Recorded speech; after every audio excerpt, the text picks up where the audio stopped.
where the cold stones sing, to emerald woods where old gods cling.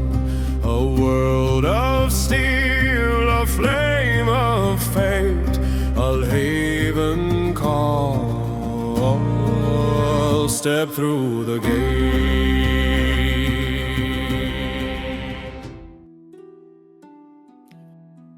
Καλώς ήρθατε φίλοι και φίλες του Hungry Trolls στο καινούριο μας επεισόδιο του podcast, του Inquisition podcast. Εδώ πέρα οι παίκτες ανακρίνουν τον Dungeon Master. Όπως κάθε φορά είμαι με δύο φίλους και παίκτες του campaign και θα κάνουμε μια όμορφη κουβεντούλα για ένα θέμα, το οποίο σήμερα είναι οι χαρακτήρες. Μαζί μου έχω τη χαρά να έχω τον Βιτόριο και τον Αλέξη, τον Αλέξη και τον Βιτόριο. Τον Βίτο τον έχετε γνωρίσει στο όσο ενδεχομένως παρακολουθήσατε το τελευταίο μας live stream. Παίξαμε μαζί. Τον Αλέξη τον γνωρίσετε μεθαύριο στο επόμενο live stream που θα κάνουμε. Παιδιά, καλώς ήρθατε. Καλώς σε βρήκαμε. Καλώς σε βρήκαμε. Πείτε μου δύο πραγματάκια για τους εαυτούς σας για να ξεκινήσουμε. Βίτο, θέλεις να ξεκινήσεις? Βέβαια, θα ξεκινήσω εγώ. Καλησπέρα, όπως μπορεί να ακούσετε και στο προηγούμενο stream, ονομάζομαι Βιτόριο. Παίζω D&D και διάφορα RPG σχεδόν 20 χρόνια τώρα, με διάφορη εμπειρία είτε ως παίχτης είτε ως DM, Dungeon Master και σε διάφορα συστήματα, κυρίως όμως Dungeons & Dragons. Ακόμα ένα αποκαίδι λοιπόν, παίκτης που παίζει πάνω από 20 χρόνια D&D. Μου αρέσει αυτό, είμαστε όλοι ίδιο κάψιμο έχουμε στον εγκέφαλο. Αλέξη, μου εσύ πρέπει να είσαι πιο καινούργιος παίκτης όμως, σωστά? Είναι το ότι είμαι πιο διαλυματικός παίκτης. Όπως δεν έπαιζα συνεχόμενα D&D και Cthulhu και διάφορα άλλα RPG. Έπαιζα κατά διαστήματα κυρίως γιατί λόγω δουλειάς και λόγω του ότι βρίσκομαι στο εξωτερικό. Οπότε ήταν πολύ δύσκολο με τα μέσα που υπήρχαν τα παλιότερα χρόνια να μπορέσω να παίξω online, ας πούμε, με φίλους. Κάποια στιγμή, ας πούμε, όπως οργανώθηκε με Skype, ήταν λίγο δύσκολο για τους άλλους γιατί όλοι οι άλλοι ήταν live και εγώ ήμουν μακριά. Και χάνεις και το feeling, δυστυχώς, όταν όλοι οι άλλοι είναι live και εσύ δεν είσαι. Γι' αυτό τον λόγο εγώ παίζω αρκετά χρόνια. Μπορεί, ας πούμε, και εγώ να έχω παίξει πριν από 20 χρόνια να παίξα την πρώτη φορά, αλλά είναι πολύ λιγότερα τα χρόνια τα οποία έχω παίξει γενικά τα RPG. Αλλά μου αρέσαν πάντα και πάντα διψούσα να παίξω γιατί είναι πολύ ενδιαφέρον, είναι πολύ δημιουργικό και όταν υπάρχουν και ωραίες ιστορίες γίνεται ακόμη καλύτερο. Εδώ ο Dungeon Master είναι καλός. Πάρα πολύ ωραία, πάρα πολύ ωραία. Λοιπόν, ας ξεκινήσουμε την κουβέντα μας. Θα μου κάνετε ερωτήσεις, θα απαντάω. Όποιος θέλει να συμπληρώσει κάτι, να διακόψει, να προσθέσει κάτι, να ξαναρωτήσει κάτι ελεύθερα. Ας ξεκινήσουμε. Ποιος πάει πρώτος? Να ξεκινήσω εγώ τώρα ή... Βεβαίως. Και δεν ξεκινάς. Λοιπόν, είναι λίγο κλισέ η ερώτηση που θα κάνω, αλλά αυτή μου έρχεται πρώτη ερώτηση. Οι χαρακτήρες σου παίρνουν έμπνευση λογικά από κάπου. Συνήθως, εντάξει, το πιο εύκολο πράγμα να κάνουμε είναι αυτό. Αλλά υπάρχουν χαρακτήρες οι οποίοι δεν πήρες έμπνευση από κάπου, αλλά ήταν από κάτι το οποίο υπάρχει ήδη, εννοώ, αλλά δημιουργήθηκαν από σένα. Δηλαδή, όπως ήταν η ιστορία και προχωρούσε, σκέφτηκες κάποιο χαρακτήρα και κάποια χαρακτηριστικά και τα έβαλες στο χαρακτήρα αυτόν. Μιλάω τώρα φυσικά για τους non-player χαρακτήρες. Μπράβο, αυτό θα σε ρωτούσα, ότι μάλλον μιλάμε για τους non-player characters, τους λεγόμενους NPC, εν συντομία. Ναι, υπάρχουν χαρακτήρες οι οποίοι ανήκουν στην κατηγορία αυτή. Ο σημαντικότερος είναι ένα Lich, το οποίο πλέον έχει γίνει κεντρικός πυλώνας του campaign Soul Haven. Φυσικά μιλάω για τον Vinquira. Όταν έπαιξα την πρώτη φορά την ιστορία αυτή, αυτό το Lich δεν υπήρχε σαν NPC, ξεχωριστός NPC. Απλά θυμάμαι χαρακτηριστικά σαν να συμβαίνει τώρα τη σκηνή που οι παίκτες έχουν πάει σε ένα ζιγκουράτι μέσα, έχουν μπει και ψάχνουν κάτι και ο βάρβαρος του πάρτι μας, ένας νάνος ο οποίος ήταν πάρα πολύ έτσι, πόλεμοχαρής και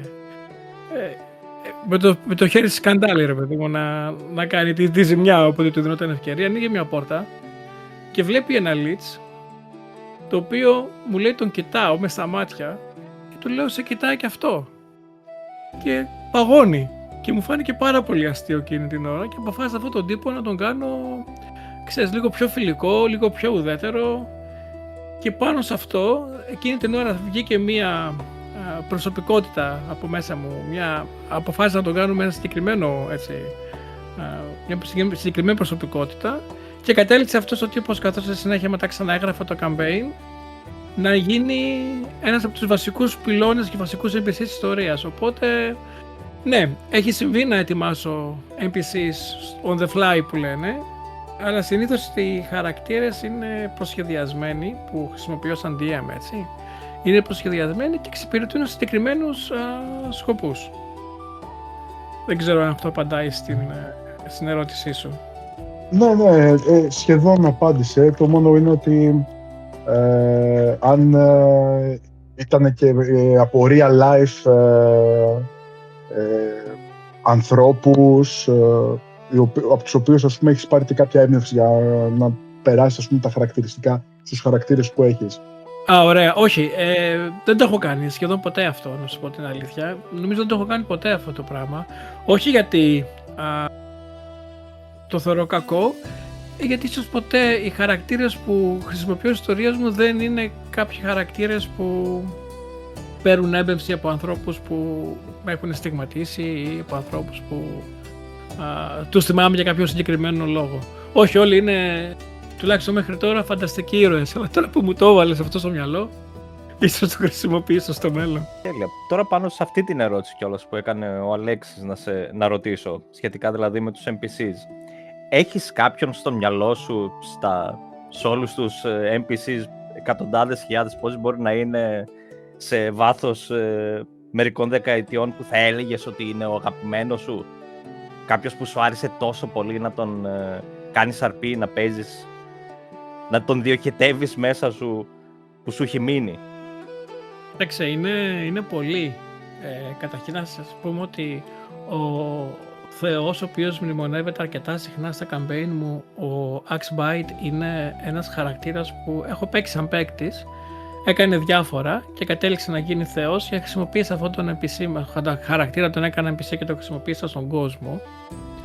Αλλά δεν θα σου πω αυτόν, θα σου πω έναν πολύ έτσι γλιώδη τύπο, ο οποίος το συναντάνε οι παίκτες σχετικά νωρίς στο campaign, σαν εχμάλωτο κάπου, ο οποίος παρουσιάζεται σαν κρατούμενος, αλλά από τον τρόπο που τον κάνω αρπή, από τον τρόπο που τον έκανα αρπή την πρώτη φορά, και δεν γίνει επίτηδες αυτό, τον παρουσίασα λίγο έτσι πολύ σκιώδη, πολύ υποπτό.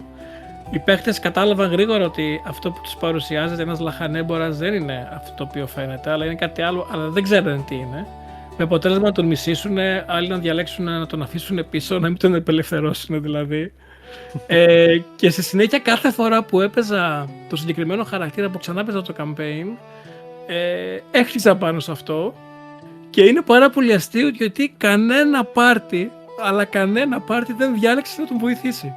Και όσοι τον απελευθερώσαν επειδή έπρεπε, επειδή αναγκάστηκαν. Αλλά πάντα το κοιτούσαν περίεργα. Ναι, αυτός ο τύπος λοιπόν έχει καταντήσει να γίνει αγαπημένος μου NPC, ας το πούμε. Και μάλιστα στην ιστορία στην οποία γράφω, στο βιβλίο το οποίο γράφω, που είναι εμπνευσμένο από το campaign του και τον κόσμο του Oldhaven, θα τον βάλω μέσα.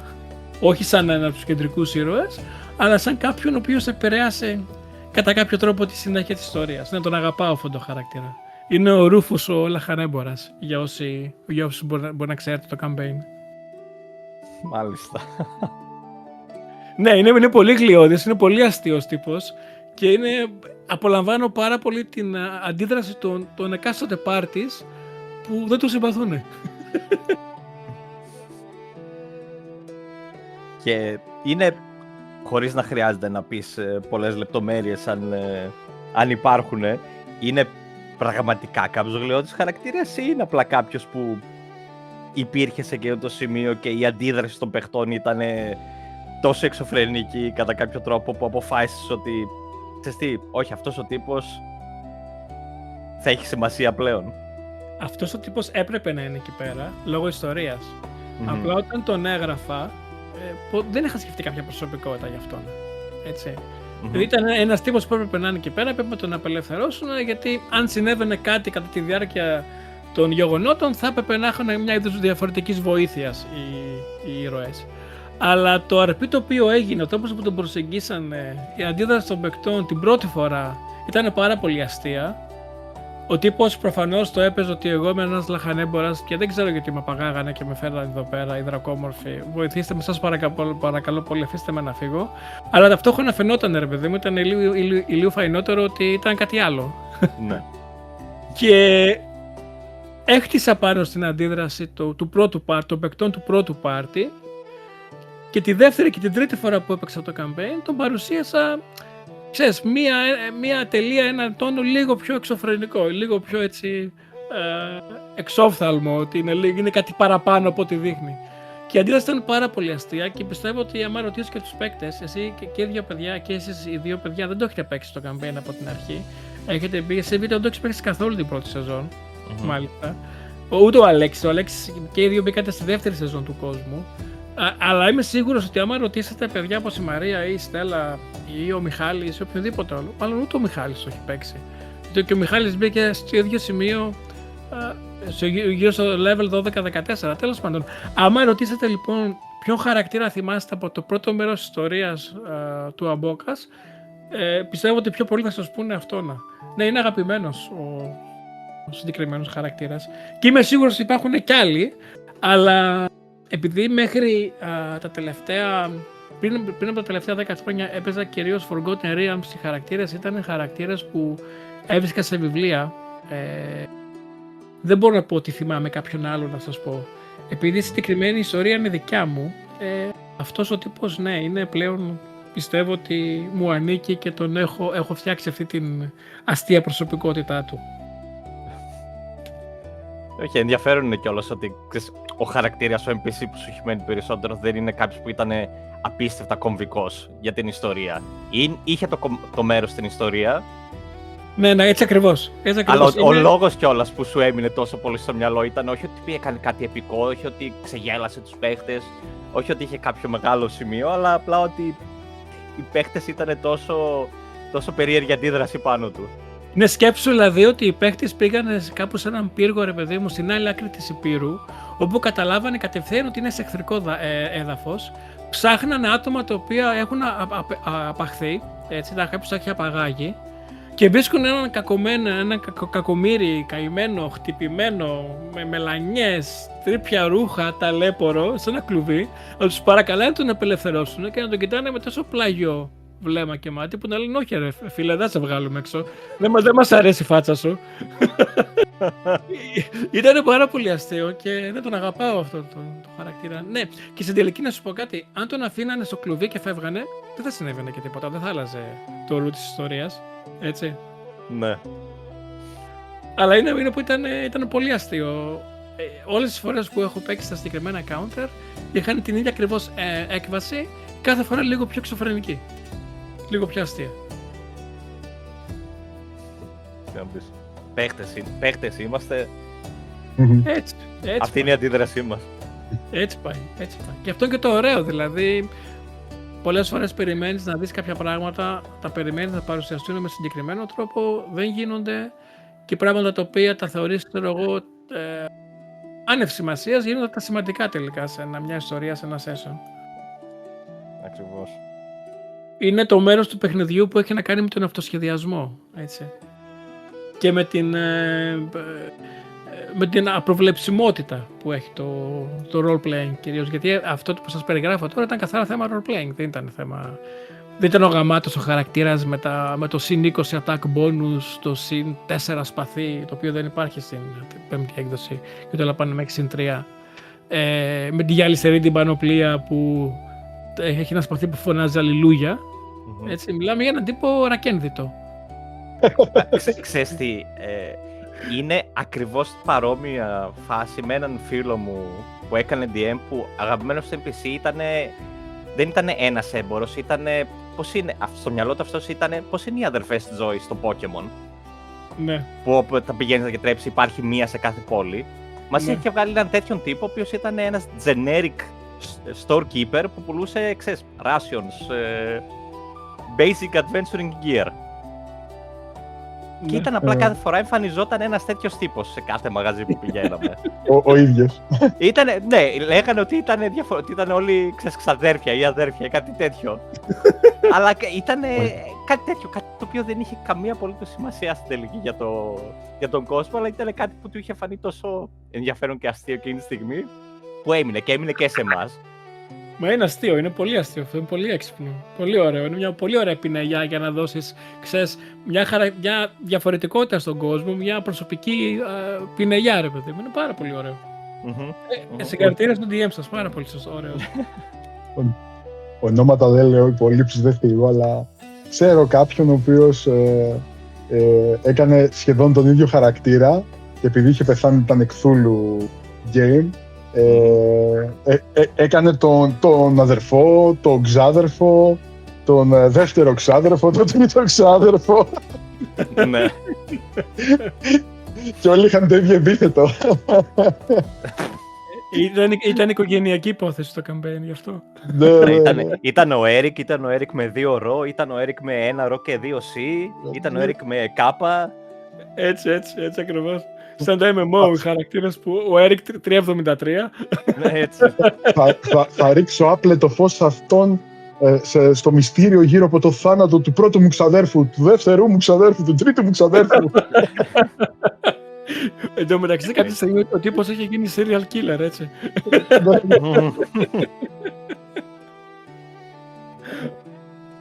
Ωραία, πάμε παρακάτω.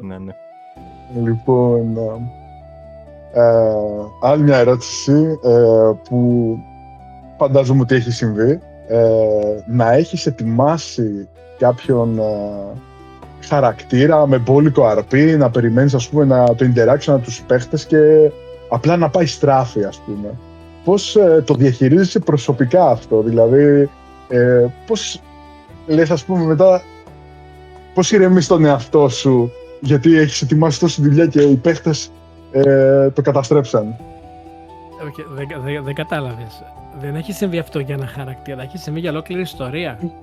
Έχει συμβεί να έχω τυπώσει ιστορία 100-150 σελίδες, να τη διαβάζω μία εβδομάδα για να τους την παίξω και να πούνε, ξέρεις, ο NPC που δίνει το quest αυτό, απλά να το σκοτώσουμε, ξέρω εγώ, δεν ξέρω, ή οτιδήποτε. Να σηκωθούν να φύγουν, να μην ασχοληθούν καθόλου. Τις πρώτες 2-3 φορές πονάει, Άλεξ, και λες τώρα, στο διάολο, ξέρω εγώ, γίνεται εδώ πέρα, δηλαδή, με ποιους έχω μπλέξει. Θέλω πολύ να πω, έτσι έλεγα και στην πρώην μου. Ναι, αυτό το αστείο δεν το ξέρουν οι φίλοι του καναλιού, θα το μάθουν, υποθέτω. Βλέποντας μας να παίζουμε την Παρασκευή σε 2 μέρες. Ναι.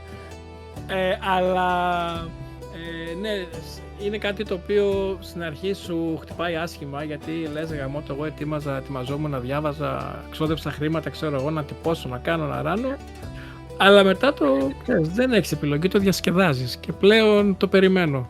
Δηλαδή, αλλά βέβαια, αποκτώντας την εμπειρία που έχω, αν θέλω κάποια στιγμή να βγάλω έναν NPC ο οποίος θέλω όχι και καλά να το γνωρίσουν οι παίκτες, γιατί είναι σημαντικό στην εξέλιξη του campaign και δεν θα τους συναντήσουν στην ταβέρνα που τον έχω βάλει, γιατί αποφάσισαν να μην πάνε εκεί πέρα και να πάνε σε μία άλλη πόλη.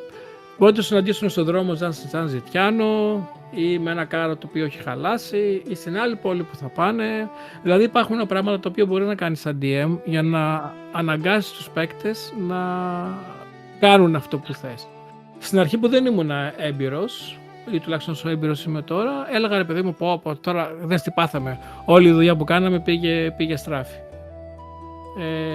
Ναι, είναι θέμα εμπειρίας, είναι θέμα προσαρμοστικότητας. Το ξέρετε πάρα πολύ καλά. Ο Βίτο, όπως και αυτός DM, εσύ Αλέξη, από ό,τι ξέρω έχεις μια εμπειρία σε αυτό το κομμάτι. Ελάχιστες φορές τα πράγματα πηγαίνουν έτσι όπως τα υπολογίζεις, όπως τα σχεδιάζεις. Θα πρέπει μετά και εσύ να μάθεις λίγο να προσαρμόζεις την ιστορία σου και στο ρου, ρε παιδί μου, των γεγονότων. Ναι, έτσι πρέπει να γίνει. Γιατί στην τελική κιόλας οι παίχτες δεν ξέρουν ότι αυτοί ήταν να συναντήσουν τον τάδε NPC στο τάδε μέρος. Οπότε όπου και να τον συναντήσουν, εκεί ήταν απλά το μέρος που θα τον συναντούσαν. Ακριβώς. Σε όποια μορφή και να είναι, ναι. Τους το δίνεις. Ναι, αυτό είναι το ωραίο με το D&D, ας πούμε, ότι μπορείς, ας πούμε, να τον εμφανίσεις κάπου αλλού, κάποια άλλη στιγμή. Ακόμα και αν πάρουν άλλο δρόμο, δεν είναι υποχρεωτικό δηλαδή να τον συναντήσουν, ας πούμε, κάποιον. Ίσως και κάποιες στιγμές, ας πούμε, να περιορίζεσαι, αλλά φαντάζομαι ότι μπορείς να το αλλάξεις αυτό, και αυτό είναι το όμορφο, το ότι είναι ζωντανό. Μπορεί να αλλάξει οποιαδήποτε στιγμή, έτσι πιστεύω δηλαδή. Δίκιο έχεις, απλά δεν έχει να κάνει με κάποιο συγκεκριμένο σύστημα όπως είναι το Dungeons and Dragons, που αυτό μπορεί να συμβεί και στο Goops, μπορεί να συμβεί σε οποιοδήποτε role-playing παιχνίδι. Γιατί αυτή τη στιγμή δεν μιλάμε για game mechanics, μιλάμε για το campaign, μιλάμε για μια ιστορία, για έναν χαρακτήρα μέσα σε μια ιστορία. Είναι θέμα DM να προσαρμοστεί, να πει ok, δεν έγινε αυτό που ήθελα, δεν βαριέσαι, θα συμβεί, θα το εξαναγκάσω ρε παιδί μου να συμβεί αυτό το γεγονός. Έτσι είναι. Ναι, είναι σημαντικό να το γνωρίζει ο DM αυτό, ότι ακόμα κι άμα οι παίχτες διαλέξουν να στρίψουν από την άλλη μεριά, ότι δεν είναι υποχρεωτικό να χάσουν κάτι. Μερικά μπορεί να χαθούν, φυσικά, άμα δεν πήραν μια επιλογή. Αλλά για έναν NPC να συναντήσουν... Όσο ήμουν καινούριος DM, κάθε φορά πριν από κάθε session καθόμουν και ετοιμαζόμουν πάρα πολύ. Έγραφα σημειώσεις για το τι θα γίνει όταν πάνε εκεί, τι θα γίνει άμα πουν αυτό, άμα που κάνουν το άλλο, και με τον καιρό κατάλαβα, πετώντας πράγματα στο κάλαθο των αχρήστων, γιατί δεν συνέβαιναν ποτέ, ότι δεν είναι μόνο για τους παίκτες το σχεδιασμός, είναι και για τον DM αυτό ο σχεδιασμός, γιατί πάντα λες ρε παιδί μου στον παίκτη ότι θα παίξεις ένα χαρακτήρα σε ένα παιχνίδι με ένα σενάριο που δεν το ξέρεις και δεν έχεις ατάκες και θα πρέπει να αυτό προσαρμόζεσαι κάθε φορά. Και νόμιζα εγώ με το μυαλό μου το φτωχό τότε ότι εγώ πρέπει να τα έχω όλα σεταρισμένα, όλα να έχουν μπει σε μία σειρά και σε μία ρέγουλα, για να μπορέσω μετά να οδηγήσω το παιχνίδι. Όχι. Οι παίχτες αναγκάζουν και σένα μετά να γίνεις και εσύ αυτοσχεδιαστικός. Και θα χρειαστεί να προσαρμόσεις πάρα πολλά πράγματα σε μία ιστορία. Οπότε μια συμβουλή που έχω να δώσω, και δεν με ρωτήσατε κάτι τέτοιο για τα άτομα που μας ακούνε και ίσως θέλουν να ξεκινήσουν να κάνουν DM, είναι ότι να είστε λίγο πιο χαλαροί, να μην πανικοβάλλεστε άμα δεν συμβεί κάτι όπως το θέλετε, και να το βάλετε αυτό που θέλετε να συμβεί αργότερα στην ιστορία σας, στην επόμενη σκηνή. Δεν έχει σημασία. Ο παίκτης δεν ξέρει ακριβώς πότε ετοιμάζετε να κάνετε κάτι. Μπορείτε να το επιβάλλετε και να νομίζει και θα βγει τόσο φυσιολογικά, ώστε θα είναι σαν να το είχατε σχεδιάσει εξ αρχής αυτό το πράγμα. Κάτι περίπου σαν την ερώτηση που μόλις έκανε ο Αλέξης. Κυρίως για όταν ήσουν πιο νέος σαν DM. Είναι πολύ πιθανό όταν έχεις έναν NPC, συνήθως κάποιον villain σε μια ιστορία, και θες αυτός ο villain να μεταφέρει κάποιες πληροφορίες, να πει κάποια πράγματα. Θες όχι υποχρεωτικά κάποιος μονόλογος που θέλει να πει, αλλά κάτι που θέλει να πει εκείνη τη στιγμή, το οποίο μπορεί να είναι και σημαντικό κιόλας για την ιστορία να το ακούσουν οι παίχτες. Γιατί στη τελική, ποιος villain δεν θέλει να πει τα σχέδιά του? Έτσι. Πάνω σε μια ιστορία, έτσι δεν είναι? Έτσι είναι. Όταν ήσουν πιο νέος, ή και τώρα ίσως άμα παίζεις με παίχτες που δεν έχουν τόση εμπειρία, πώς αντιδράς όταν ένας παίχτης να διακόψει ένα τέτοιο διάλογο ή μονόλογο? Δεν αντιδράω άσχημα. αν θεωρώ ότι εκείνη την ώρα δεν πρέπει να με διακόψει, θα του κάνω ένα νόημα εφόσον είμαστε από κοντά ή τουλάχιστον με βλέπει καλή ώρα με ένα stream, του κάνω ένα νόημα να σταματήσει, να τον προλάβω δηλαδή για να τελειώσω.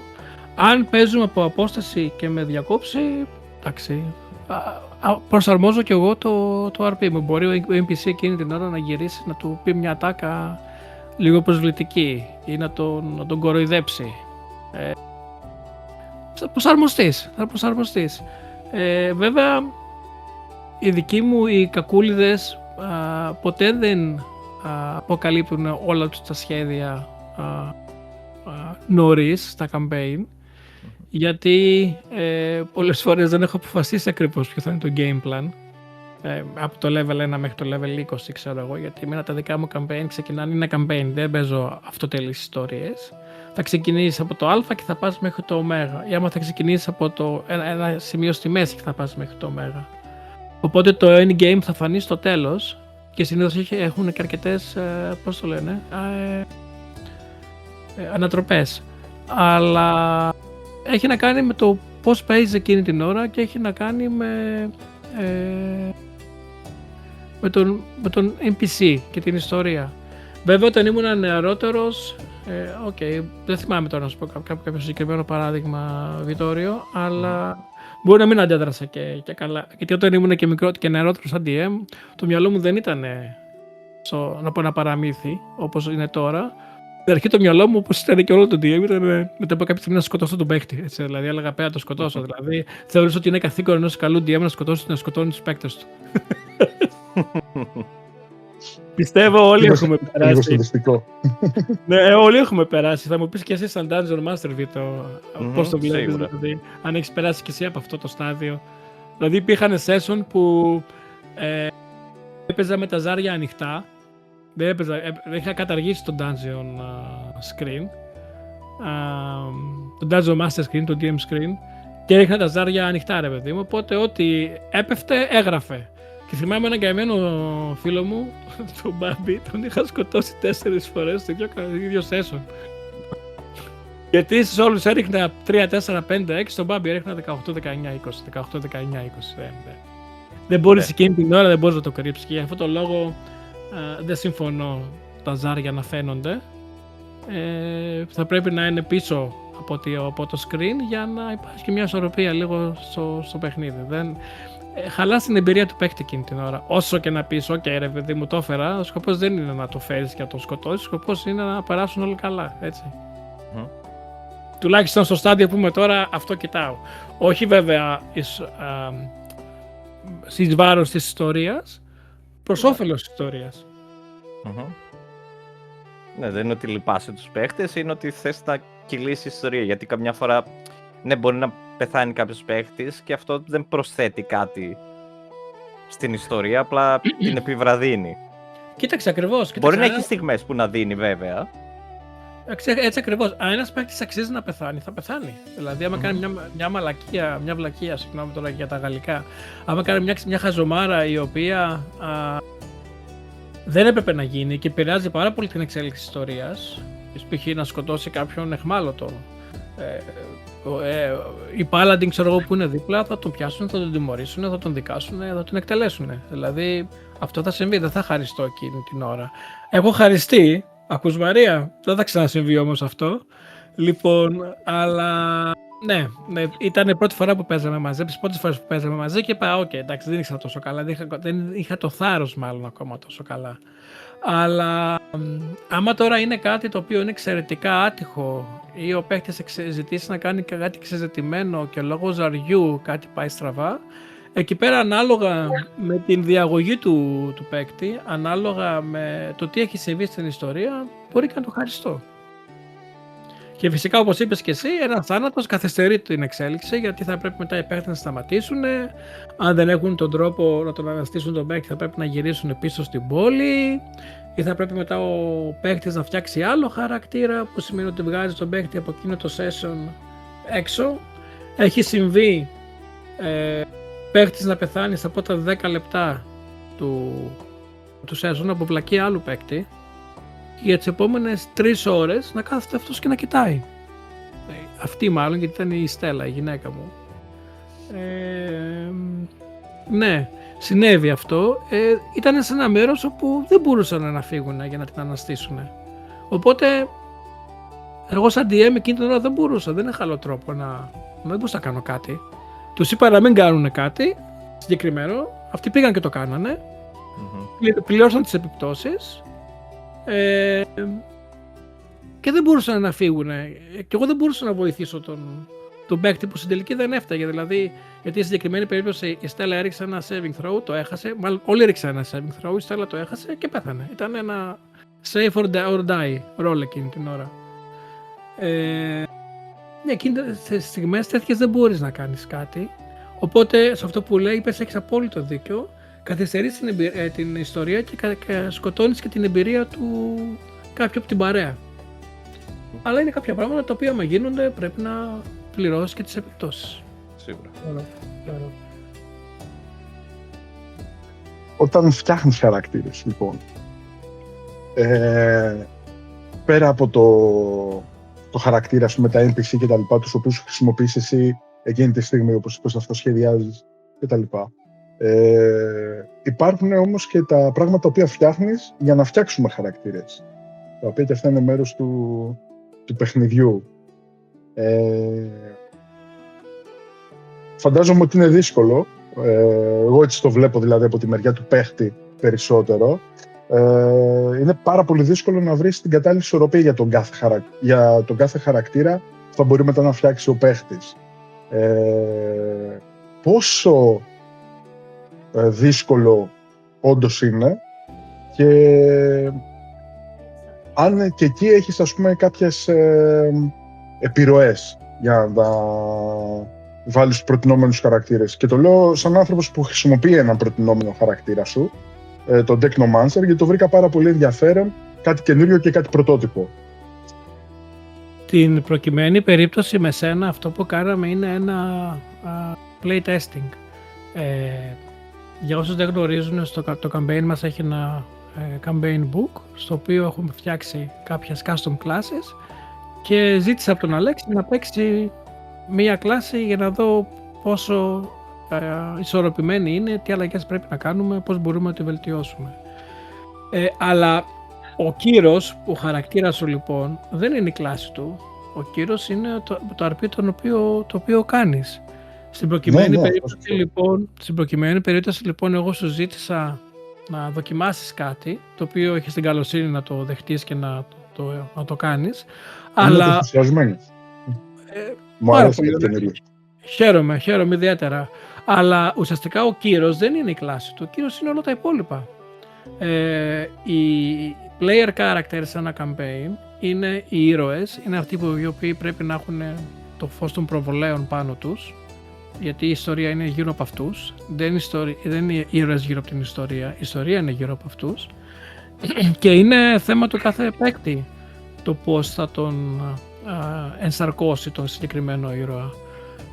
Η μόνη συμβουλή που δίνω στην προκειμένη περίπτωση, όταν έχει να κάνει με παίκτες, βάζω συνήθως κάποιους περιορισμούς, έτσι ώστε να φροντίσω οι παίκτες να μπορούν να βγάλουν χωριό. Να μην γυρίσει ο ένας ενάντια στον άλλον. Ναι, απλά εγώ το έλεγα περισσότερο σαν χαρακτήρες, σαν κλάσεις, ας πούμε, και τα λοιπά. Το ότι και αυτό είναι μέρος, ας πούμε, του... Ωραία, όσον αφορά σαν κλάσεις λοιπόν, θα πρέπει, αυτό που λέω πάντα είναι ότι θα πρέπει να πάρει να είναι ισορροπημένο. Δεν μπορεί να έχει 3 μάγους, ένα βάρδο και να μην έχει fighter, ξέρω εγώ, ή παπά. Θα πρέπει να έχει ένα μάγο, θα πρέπει να έχει έναν παπά, θα πρέπει να έχει έναν fighter, θα πρέπει να έχει κλάσεις δηλαδή, οι οποίες να είναι πάρα πολύ βασικές. Αλλά από εκεί και πέρα, ξέρετε τι, αν οι παίκτες επιμένουν ότι κανείς δεν θέλει να παίξει μάγο, εντάξει παιδιά, παίξτε μάγο. Αλλά αυτό θα έχει συνέπεια. Δεν θα φροντίσω εγώ δηλαδή η ιστορία μου να μην έχει spellcaster, επειδή εσείς διαλέξετε να μην παίξετε κάποιον τέτοιο χαρακτήρα. Ένα healer. Βέβαια, φυσικά και χρειάζεται ένα healer. Δηλαδή δεν ξέρω πώς θα καταφέρουν άλλα πάρτι με healing potion ή ξέρεις, δεν γίνεται να βγάλεις μια δύσκολη μάχη χωρίς να έχεις κάποιον να γιατρεύει τους ήρωες και τον εαυτό του. Έτσι. Δεν είναι βιντεοπαιχνίδι το D&D. Πρέπει να έχεις βασικές κλάσεις, οι χαρακτήρες να έχουν συγκεκριμένα γνωρίσματα για να μπορούν να προχωρήσουν. Έτσι ακριβώς είναι. Οπότε, αν ένα πάρτι δεν είναι ισορροπημένο, η δυσλειτουργία θα φανεί πάρα πολύ γρήγορα. Και εκεί πέρα μετά, αν κάποιος το νιώσει και θέλει να αλλάξει, το συζητάει με τον DM, με μένα στην προκειμένη περίπτωση, και αλλάζει χαρακτήρα. Αλλιώς, ξέρετε, θα συνεχίσουμε και αυτό δεν θα πάει καλά. Δεν θα πάει καλά για το υπόλοιπο πάρτι, υποθέτω. Δεν θα σου πω εγώ τι θα παίξεις, έτσι. Ο χαρακτήρας είναι δικό σου. Εγώ θα σου προτείνω ενδεχομένως, να σου πω, ξέρεις τι, εσύ, Αλέξη, δεν έχουμε healer. Θες να παίξεις ένα healer, θα μου πεις όχι. Ωραία. Θα πάω μετά το Βίτο. Βίτο, δεν έχουμε healer. Θες να παίξεις healer? Όχι, θα μου πει ο Βίτο. Πάρα πολύ ωραία. Ξεκινάμε. Χαίρε DM, οι μελοφάνοντες σε χαιρετούν. Κάπως έτσι, ναι. Και δεν θα γίνει, ξέρεις, επειδή το σμπρώχνεις να γίνει, θα γίνει μοιραία. Γιατί κάποια στιγμή θα ζοριστείς πάρα πολύ, θα είναι μία μάχη μετά την άλλη, θα πέσει ένα critical hit και θα λες τώρα εγώ τι κάνω, μείναμε 2 hit points. Παπά, υγειονομικό, πού είναι το υγειονομικό? Μιλώντας για κλάσεις και για balance στο πάρτι, σε πόση δουλειά, διαδικασία μπαίνεις για να δεις τα encounters που φτιάχνεις, κατά πόσο θα είναι εύκολα ή δύσκολα για ένα πάρτι? Η προετοιμασία που κάνεις, τουλάχιστον η προετοιμασία που κάνω εγώ, είναι ανεξαρτήτως του τι κλάσεις έχει, τι composition, τι σύνθεση έχει ένα πάρτι. Μπορείς να φτιάξεις encounter τα οποία ξέρεις ότι είναι εύκολα, τα οποία ξέρεις μπορεί να είναι μεσαίας δυσκολίας ή να είναι δύσκολα. Έχει να κάνει με την ιστορία, έχει να κάνει με το συγκεκριμένο μέρος του campaign που παίζεις εκείνη την ώρα, με το που βρίσκονται οι παίκτες και το τι ακριβώς θέλεις να τους δείξεις ή τι ακριβώς θέλεις να τους βάλεις να κάνουν. Επειδή εμένα μου αρέσει να κάνω high power, high magic campaign, εκεί είμαι είναι αρκετά μαγικά αντικείμενα παίκτες μου. Αυτό σημαίνει ότι και τα τέρατά μου είναι αντίστοιχα μπουσταρισμένα, γιατί αλλιώς δεν θα έχει νόημα αυτό το πράγμα. Οπότε ναι, δεν κοιτάω. Είναι αυτό που σας είπα πριν, δηλαδή δεν θα κάτσω να προσαρμόσω ένα encounter αν το party, σκεφτόμουν ότι το party δεν έχει παπά ή δεν έχει κάποιον να γιατρέψει. Το encounter π.χ. πρέπει να είναι αυτό, για να με βάση το σενάριο της ιστορίας και με βάση το τι γίνεται. Από εκεί και πέρα, ξέρεις, είναι θέμα του party, το πώς θα ανταποκριθεί σε αυτό. Ότι ξέφυγα λίγο με την ερώτηση για το σχετικά ποιο είναι το subject το σημερινό, ρε παιδί μου. Δεν πειράζει, κανένα πρόβλημα, όχι, όλα καλά. Όλα καλά. Ξέρεις τι, πολλές φορές η κουβέντα, ρε παιδί μου, σε πηγαίνει μόνη της κάπου, χωρίς να... Δεν τρελαινόμαστε. Καλά, ναι. Μπορούμε να καταλήξουμε να μιλάμε για κόκκινες πεταλούδες σε λίγο, δεν? Πόσες φορές έχει καταφέρει ένα party, evil party, να παραμείνει ενωμένο? Κάτι το οποίο είναι πάρα πολύ δύσκολο στα campaign που κάνεις. Δεν έχουμε παίξει πολλές φορές evil. Η εμπειρία που έχω να σου πω είναι σαν παίκτης με άλλους DM. Ο μόνος τρόπος για να μείνει ένα evil party ενωμένο είναι με κάποιο gears ή με κάποιο μαγικό τρόπο που ξαναγκάζει στους παίκτες να συνεργαστούν. Γιατί είναι πολύ δύσκολο να παίξεις evil party και να μείνεις ενωμένος με τους άλλους, γιατί η προσωπική ατζέντα μπαίνει πάντα στην ιστορία μέσα και σε επηρεάζει το role playing σου. Μ' αρέσουν τα campaign που έχουν να κάνουν με evil χαρακτήρες, γιατί είναι κάτι το οποίο οι πιο πολλοί παίκτες δεν το έχουν ζήσει και τουλάχιστον σε μια φορά είναι ενδιαφέρον να το δούνε, αλλά είναι πάρα πολύ δύσκολο να γίνει balance αυτό και είναι πάρα πολύ εύκολο να χάνεις τον έλεγχο. Στην αρχή του campaign μας, στη δεύτερη σεζόν, ο έλεγχος είχε χαθεί από κάποιο δικό μου λάθος. Δηλαδή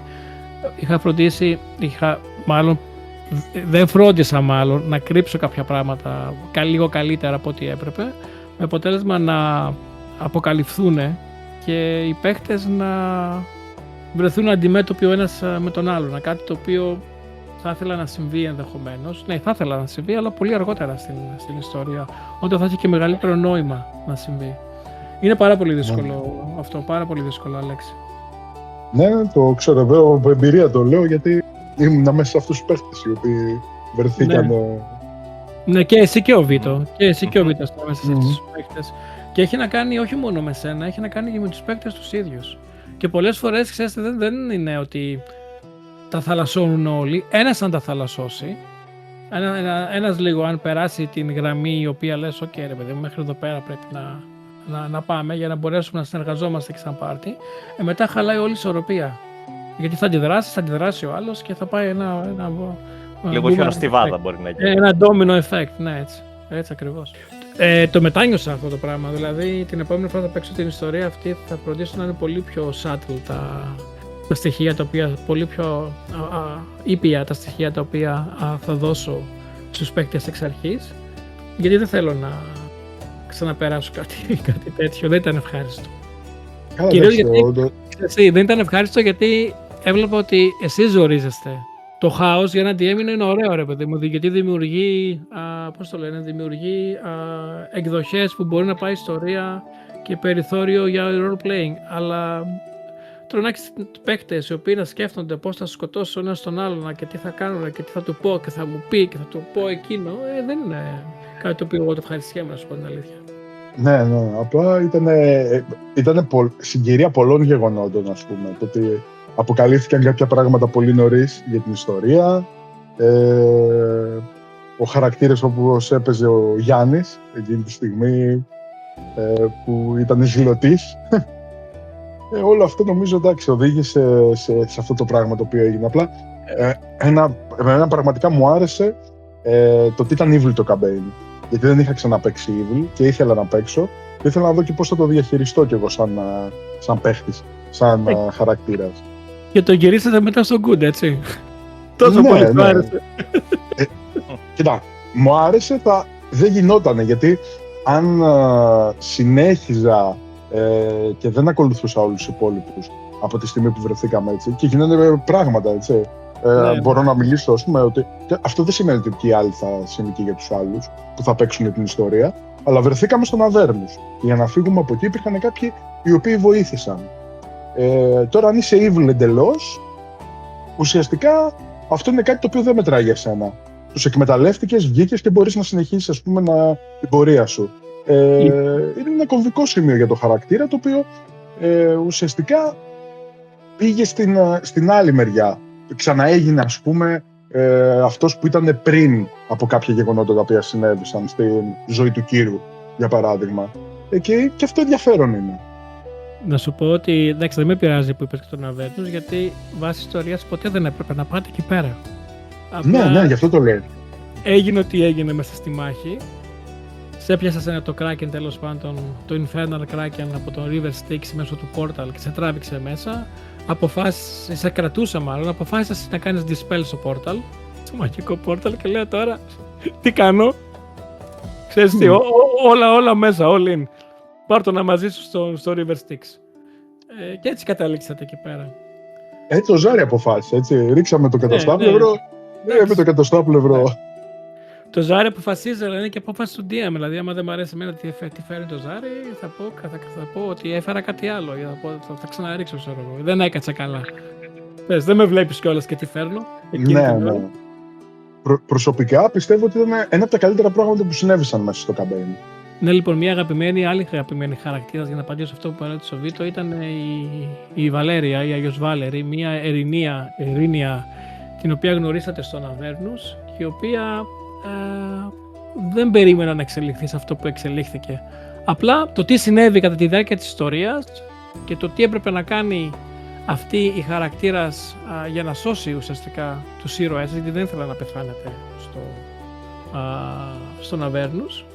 Οδήγησε το χαρακτήρα. Οι πολίτες δεν φύγουμε, με συγχωρείς για διακοπή, αλλά ο Βίτο φταίει γι' αυτό.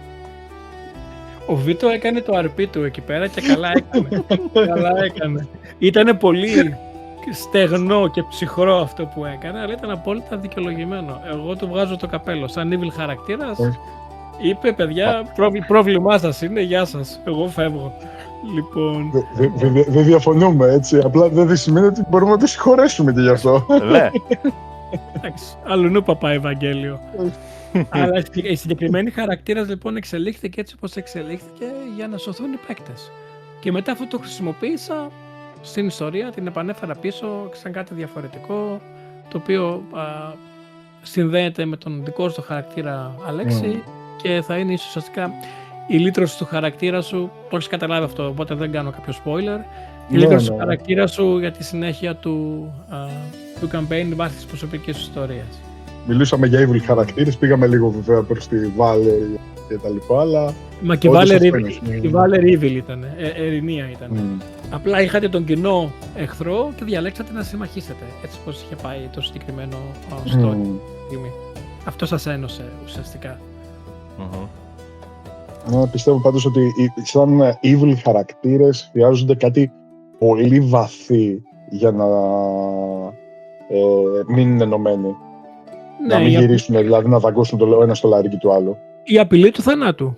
Ότι τη στιγμή που θα επιτεθεί κάποιος σε κάποιον άλλο θα πεθάνετε όλοι. Έτσι μας είχε πει εμάς τότε και ποτέ δεν κάναμε ο ένας. Πάντα είχαμε απειλές και ξέρεις, προκαλούσε ο ένας τον άλλον, αλλά ποτέ ξέρεις, δεν έκανε κάποιος κάτι για να κάνει κακό στο συμπαίκτη του. Να περάσει αυτή τη γραμμή. Ναι, γιατί φοβόμαστε ότι θα μας σκοτώσει όλους ο DM, θα τελειώσει το campaign και δεν θέλαμε να χάσουμε τους χαρακτήρες μας. Αλλά τα NPC τα γδέρνατε. Άλλο τα NPC. Τα NPC, παιδιά, σε μια ιστορία είναι αναλώσιμα.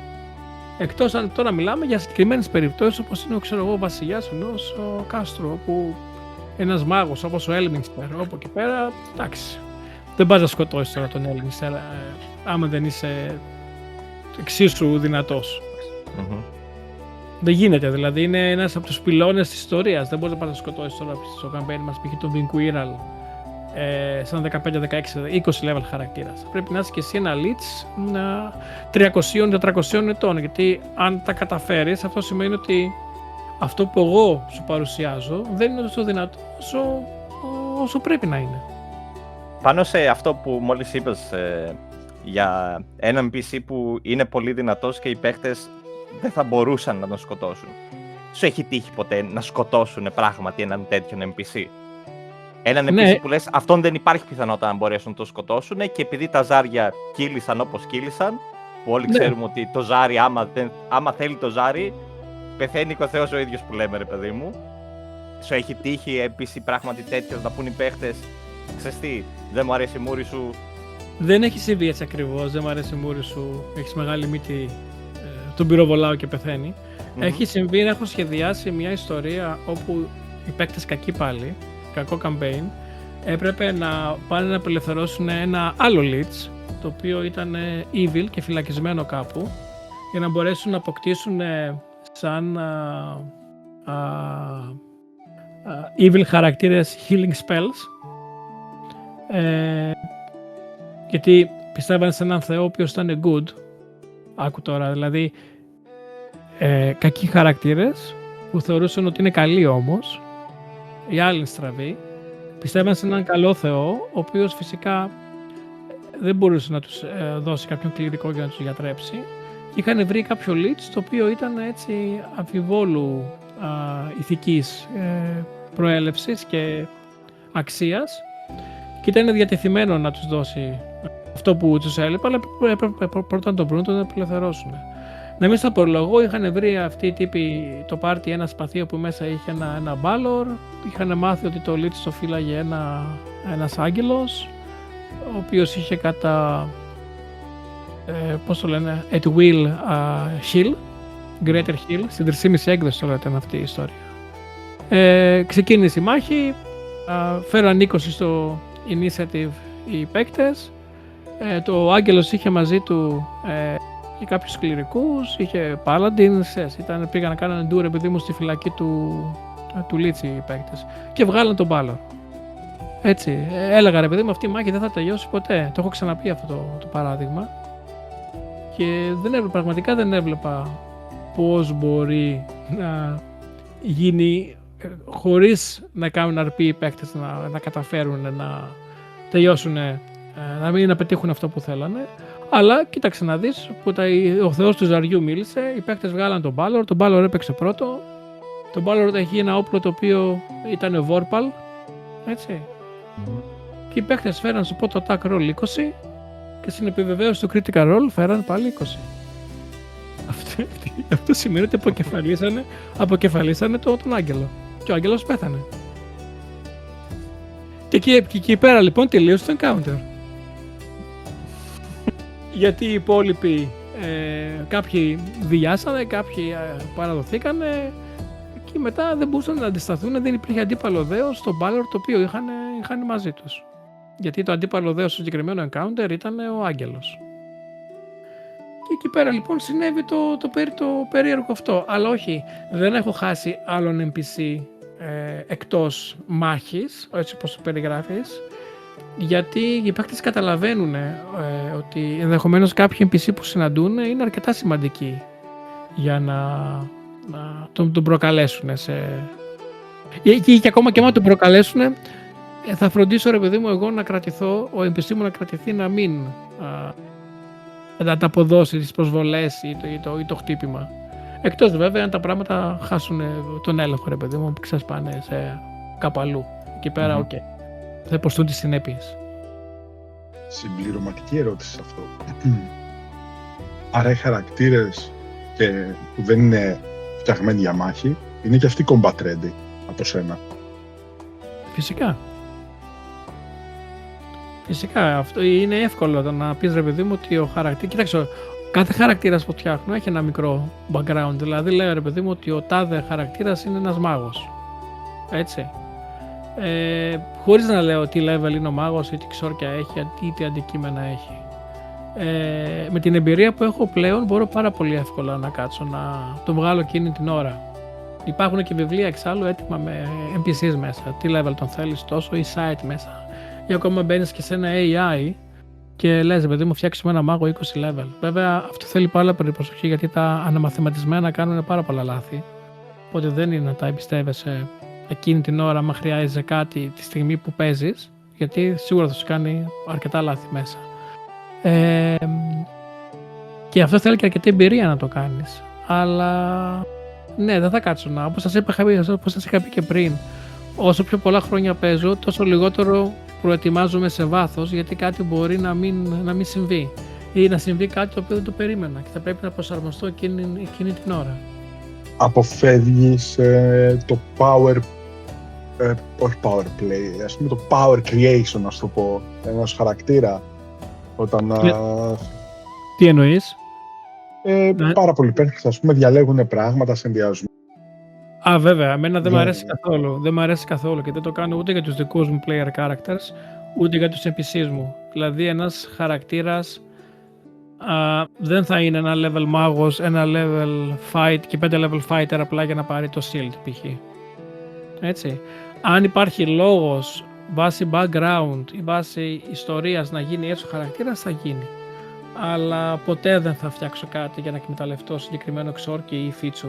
Δεν μ' αρέσουν αυτά.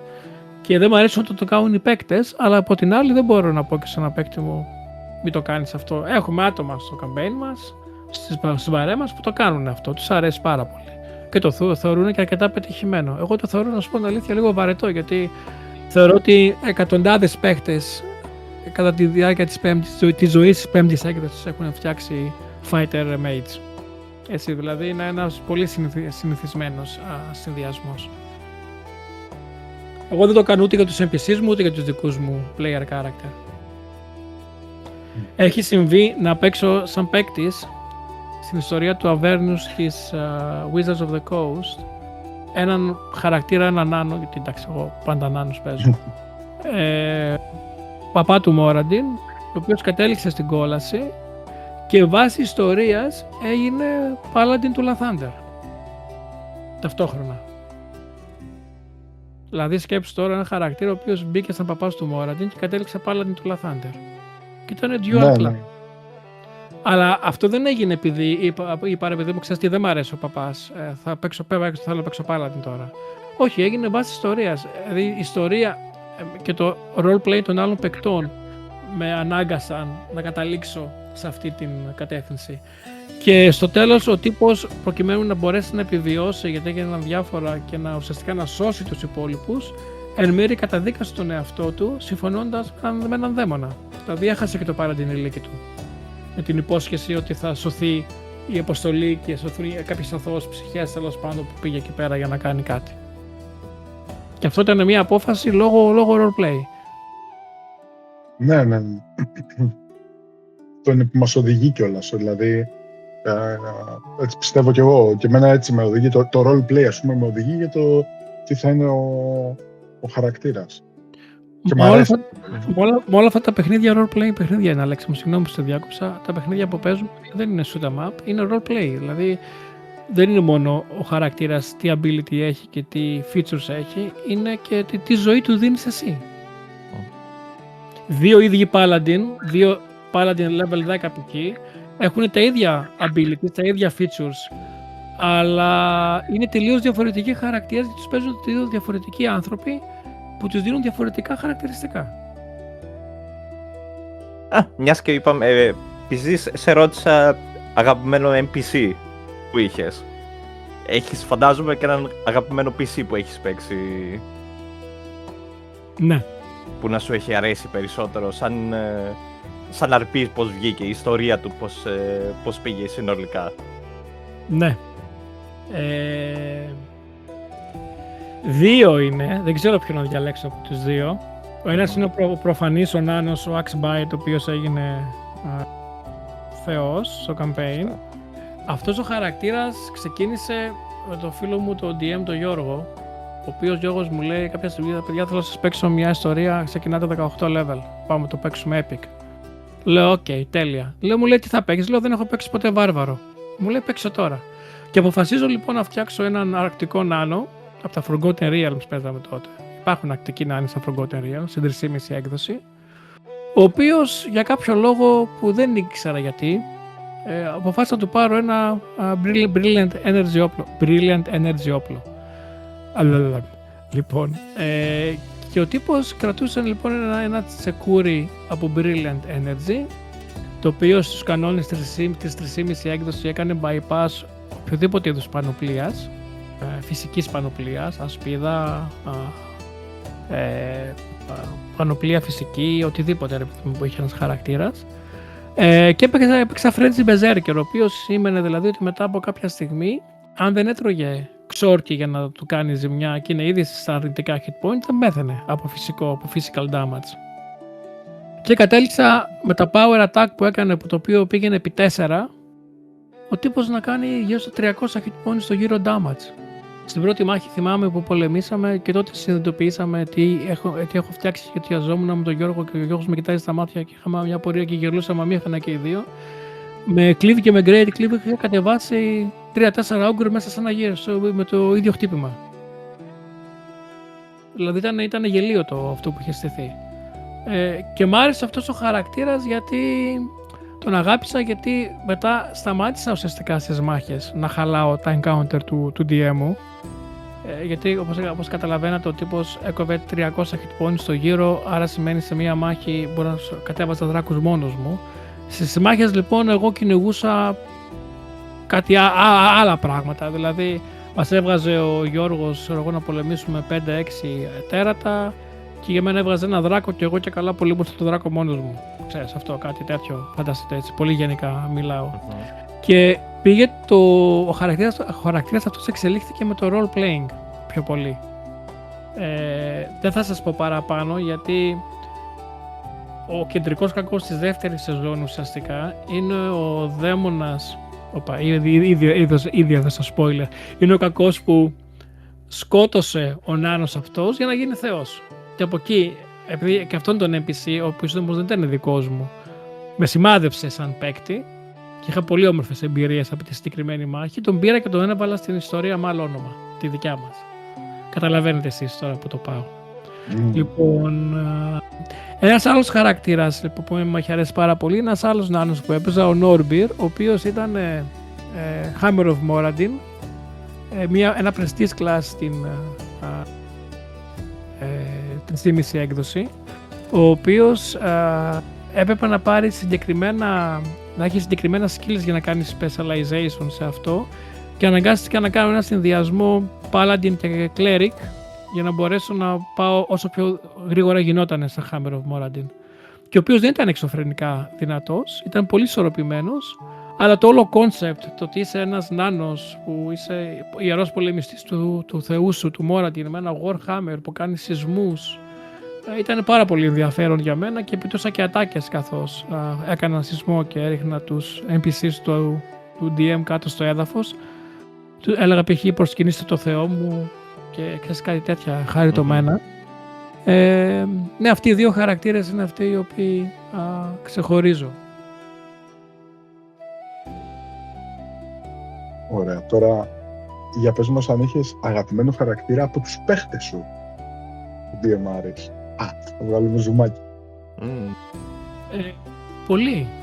Πολύ. Οι μισοί χαρακτήρες που είναι στο Πάνθεον είναι χαρακτήρες παικτών μου. Ο Φόμπιος. Το Φόμπιος είναι ένας χαρακτήρας, ένας παπάς, ο οποίος έπαιζε ένας φίλος, ο Μιχάλης. Τον έχετε γνωρίσει τον Μιχάλη. Γεια σου Μιχάλη μου, να είσαι καλά όπου κι αν είσαι. Ο οποίος ήταν ο ορισμός του Lawful Evil χαρακτήρα.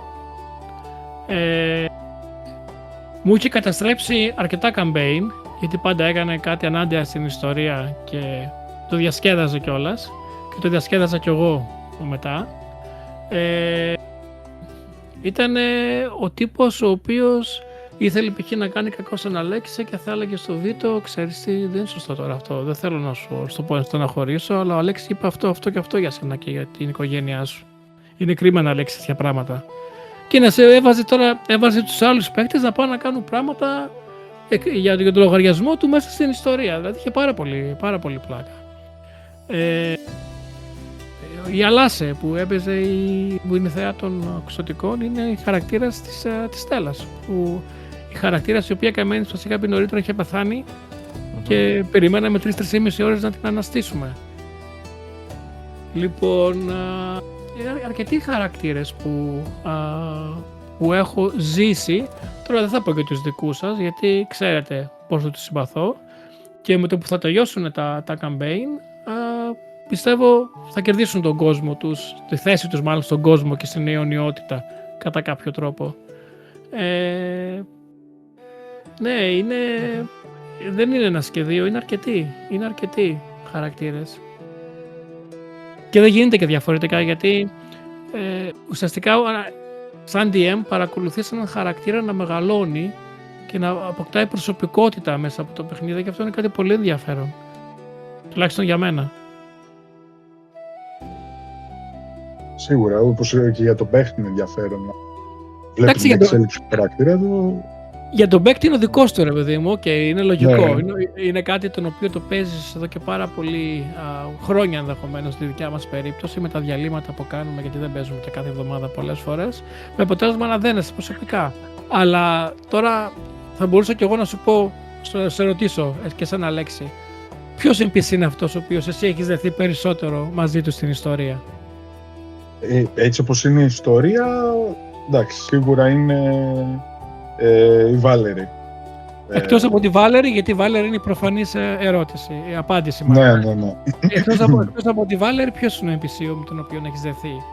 Για τον αρνητικό ή θετικό τρόπο, όχι αποχρεωτικά καλό τρόπο. Είναι ψηλό. Ναι, τώρα επειδή πέρασε και για το χαρακτήρα μου ένα μέρος στο οποίο ήμασταν evil, στο οποίο ο δικός μου χαρακτήρας με τον τρόπο τον οποίο εξελισσόταν ήταν πολύ παρτάκιας για να δεθεί με κάποιο NPC.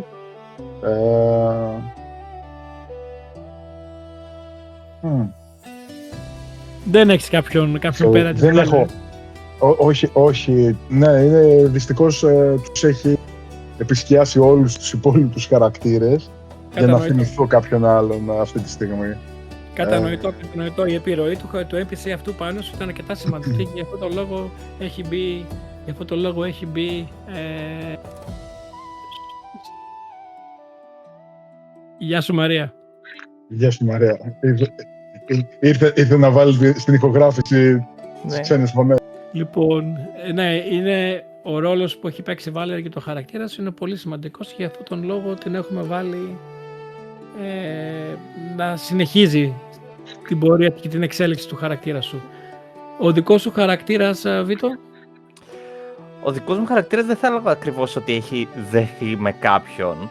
Όντας σε μια περίεργη θέση βρίσκεται τώρα, θα έλεγα ότι μπορεί να συμβεί με έναν χαρακτήρα να έχει... Νιώθω ότι υπάρχει ένας χαρακτήρας με τον οποίο είναι πολύ on the line αυτή τη στιγμή ποια θα είναι η σχέση του. Okay. Και νιώθω ότι είναι η Σεχάνια. Okay. Και αυτό εξαρτάται πώς θα πάνε τα πράγματα, η ιστορία, ποια θα είναι η ροή της, ποια είναι η πραγματική αλήθεια, γιατί ο χαρακτήρας μου, ο Ράζι, έχει δει και έχει ακούσει κάποια πράγματα που τον έχουν ταράξει. Η συγκεκριμένη NPC θα κάνει συγκεκριμένα πράγματα και αυτό είναι προκαθορισμένο. Γιατί έτσι πρέπει να συμβούν με βάση τις εξέλιξεις ιστορίας και αυτό που θέλει να πετύχει ο συγκεκριμένος NPC. Ναι, μπορεί να συμφωνήσει με αυτό που θα συμβεί και να πεις «OK, φοβερή, την αγαπάω», ή μπορεί να πεις «Όχι ρε γαμώτο, δηλαδή τώρα τι ήταν αυτό». Αλλά αυτό είναι προκαθορισμένο. Αυτό είναι προκαθορισμένο να συμβεί. Και αυτή είναι μια NPC αρκετά ενδιαφέρουσα, η οποία κατέληξε όπου κατέληξε στο τέλος της πρώτης σεζόν και αποφάσισα να την επαναφέρω. Να την βάλω ενεργά πάλι πίσω, το οποίο δεν ήμουν σίγουρος αν έπρεπε να το κάνω, γιατί θεωρώ ότι αν κάποιος NPC πεθάνει θα πρέπει να μένει νεκρός. Σε εξαιρετικά σπάνιες περιπτώσεις πρέπει να γυρνάς χαρακτήρες πίσω. Όταν εξυπηρετούν δηλαδή πολύ συγκεκριμένους λόγους θα πρέπει να το κάνεις αυτό, και το αλλιώς δεν έχει νόημα να νιώθει ο παίκτης ότι ξέρεις, έκανα κάτι, επηρέασα τον κόσμο, αλλά στη τελική δεν μέτρησα γιατί αυτός ο τύπος επέστρεψε. Ήθελα να σε ρωτήσω άμα έχεις κάνει repurpose NPCs, δηλαδή ότι στο μυαλό σου είχε ένα συγκεκριμένο σκοπό και μετά αποφάσισες να τον αλλάξεις, ίσως και αφού έχει εμφανιστεί στην ιστορία, όχι πριν εμφανιστεί. 1 και 2. Βέβαια, πάρα πολλές φορές. Έχει να κάνει και με αυτό που με ρωτήσατε στην αρχή, δεν θυμάμαι τώρα ποιος ήταν από τους δυο σας, για το αν έχει συμβεί να προγραμματίσω ένα encounter με κάποιον NPC το οποίο δεν συνέβη. Φυσικά θα το έχω κάνει αυτό. Γιατί έχω αποφασίσει, ρε παιδί μου, ότι αυτός ένας NPC μπορεί να μην είναι τελικά καλός μες στην ιστορία, να είναι κακός ή το ανάποδο.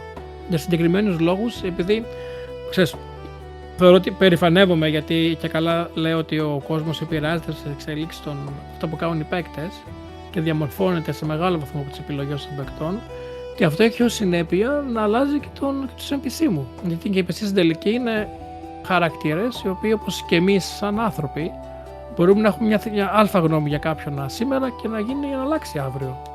Έτσι μπορεί και ένας NPC να αλλάξει την αντιμετώπιση η οποία έχει προς τους χαρακτήρες σας με βάση γεγονότα τα οποία έχετε κάνει, τα οποία μπορεί να μην του αρέσουν ή να συμφωνεί μαζί τους. Οπότε ναι, έχει συμβεί. Δεν έχω αλλάξει τον NPC όσον αφορά τη δύναμή του, δεν τον έχω δυναμώσει, δεν τον έχω αποδυναμώσει με βάση το τι έχετε κάνει, αλλά μπορεί η αντιμετώπιση η οποία θα τύχετε στο μέλλον από κάποιον να έχει αλλάξει με βάση τις επιλογές που έχετε κάνει. Φυσικά. Το θεωρώ λογικό αυτό. Μια έτσι πιο φαν ερώτηση. Πόσους χαρακτήρες περίπου έχεις φτιάξει για το campaign του Oldhaven? Έτσι, έναν αριθμό, ας πούμε, έτσι, που σου έρχεται στο μυαλό. Κοίταξε, αυτή τη στιγμή η σεζόν 1, γιατί για τη 2 ισχύει το αντίστοιχο, είναι, χωρίς να έχει ολοκληρωθεί, 720 σελίδες. Ένα document 720 σελίδες. Τι να σου πω τώρα, εκατοντάδες, χιλιάδες. Μόνο για το City of Daggers, το οποίο πήγατε το δικό σας στο πάρτι, όταν ακόμα ήσασταν όλοι ένα πάρτι, μέσα είχε γύρω στους 100-200 NPC, τους οποίους δεν γνωρίσατε ποτέ. Και τους είχα φτιάξει ονόματα και χαρακτηριστικά NPC σε περίπτωση που πάτε κάπου και συναντήσετε κάποιον. Να έχω ένα όνομα, ρε παιδί μου, έτοιμο εκείνη την ώρα να σας πω ότι εκεί πέρα είναι ο Μπάμπης ο Σουγιάς, ξέρω εγώ, και είναι ο ταβερνιάρης εκείνη την ταβέρνα. Κατάλαβες. Αυτό είναι ανάλογο του μεγέθους της ιστορίας. Είναι ανάλογα το πόσο καιρό παίζεις και πού θες να πας. Οι one-shot campaign έχουν πολύ μικρό αριθμό NPCs. Χαρακτήρες campaigns τα οποία τρέχουν ένα μεγάλο χρονικό διάστημα έχουν ένα πολύ μεγάλο αριθμό NPCs. Εκατοντάδες, Άλεξ. Οι παίχτες υπάρχει περίπτωση να επισκεφτούν ξανά τα ίδια NPCs. Για κάποιο λόγο ξαναγυρίσουν προς την ίδια πόλη, να ξαναπεράσουν από κάποιο σημείο. Οπότε αναγκαστικά είναι εκεί. Ναι, έτσι. Υπάρχουν. Έτσι ακριβώς. Σας ευχαριστώ πάρα πολύ. Κάναμε μια έτσι, πολύ όμορφη κουβέντα που πιστεύω ότι να ευχαριστηθούν και οι ακροατές μας. Βίτο, Αλέξη, σας εν τέλει, θα τα ξαναπούμε. Σκοπεύω να κάνω ένα session, ένα podcast μάλλον, όπου εγώ θα ανακρίνω παίκτες και μάλλον θα έχω και ένα μεγάλο πάνελ παικτών εδώ πέρα, έτσι, για να έχουμε πολλές έτσι, και διαφορετικές αντιδράσεις σε διάφορες ερωτήσεις που θα κάνω. Θα σας ευχαριστήσω πάρα πολύ για το χρόνο που μου δώσατε. Θα τα πούμε in-game πλέον με τον Αλέξη την Παρασκευή. Βέβαια η αλήθεια είναι ότι το podcast θα ανεβεί αφού βγει πρώτα το live stream της Παρασκευής, οπότε σας έχουν γνωρίσει ήδη, Αλέξη, τα παιδιά όταν θα ακούσουν το podcast αυτό. Σας ευχαριστώ πάρα πολύ, να είστε καλά. Εμείς ευχαριστούμε. Και εμείς. Για το χρόνο που έχεις διαθέσει για να τα φτιάξεις όλα αυτά φυσικά. Ξέρεις τι, χαρά μου είναι. Μ' αρέσει πάρα πολύ αυτός ο κόσμος. Θα ήθελα πάρα πολύ και άλλοι DM και εσείς, αν κάνετε DM σε κάποιο campaign, να χρησιμοποιήσετε αυτόν τον κόσμο αντί για κάποιον από τους έτοιμους της Wizards π.χ. για να στήσετε μια ιστορία. Το χαρώ ειλικρινά πάρα πολύ. Γι' αυτό κάνω όλη αυτή την προσπάθεια, για να διαδώσω κάτι που έχω φτιάξει. Ευχαριστώ ξανά. Θα τα πούμε σύντομα με το επόμενο επεισόδιο του Lorecast, όπου θα μιλήσουμε εκεί πέρα για το δεύτερο μέρος της δεύτερης εποχής. Και πιστεύω σύντομα να ανεβάσουμε και το επόμενο επεισόδιο του podcast. Τα stream μας τα λέμε συχνά με 1 ή 2 φορές τη βδομάδα. Αυτή την εβδομάδα είναι 3 τα stream. Αλλά εντάξει, δεν μπορεί να συμβεί γι' αυτό. Συμβαίνει και συνέχεια, γιατί έχουμε και καλοκαίρι. Οι παίχτες μου θα πηγαίνουν διακοπές και θα τους κυνηγάω για να παίξουμε. Οπότε ας μπορέσουμε και ας βάλουμε όσο πιο πολλά session μπορούμε τώρα. Λοιπόν, να είστε καλά, καλό βράδυ. Θα τα πούμε σύντομα. Καλό βράδυ. Καλό βράδυ. Yeah. Traroniac on the track. Don't blink. Master of the map. Yeah, I write what you think. From the bogus holes to the dead my brink. If it lives in the lave and I've had a dream. I'm the gnome with the notes. Yeah, the world's my page. Little boots, big brain. I'll run an age from light reach plains where the good folks stay to the swamp where the bugbears hunt their prey. Dwarves in the mountains, mugs raised high. Elves in the forest where the spirits sigh. Halflings roll dice while the campfires glow. Humans build kingdoms that rise and go. Unseen dragons spawn with a fire in breath. Walk like kings with a whisper of death. And QB with a smile that can steal your soul. Yeah, I took notes quick, then I paid the toll. Been wild, yeah, the story don't end. From the sea to the beach where the cold winds bend. If you walk this world, better bring a friend or a gnome like me with a pen to defend. Or have them beat. Every shadow got teeth, every legend alive underneath your feet. Write it down, live it out, that's the code I keep. There's a finger's tale, never incomplete. Dead my calling with a sulfur sky. With the brave fall fast and the fools just die. Bugbears rushing with a savage grin, while the dragons porn rule with the fire within. I've crossed black water, sailed unknown seas. Dodged shark reefs and storm-born breeze. Found lost islands where the tribes still sing of the fiery bird and the tiger king. Back to Abakas where the banners fly. Fort Gleam shining like a star in the sky. Met priests of luck, yeah, Eller's hand. Rolled the dice and I walked that land. Pantheon marching from high above. Gods of war, of magic, of luck and love. Some bring light, some bring the end. Pick your path, hope your soul don't bend. I don't just wander, I document truth.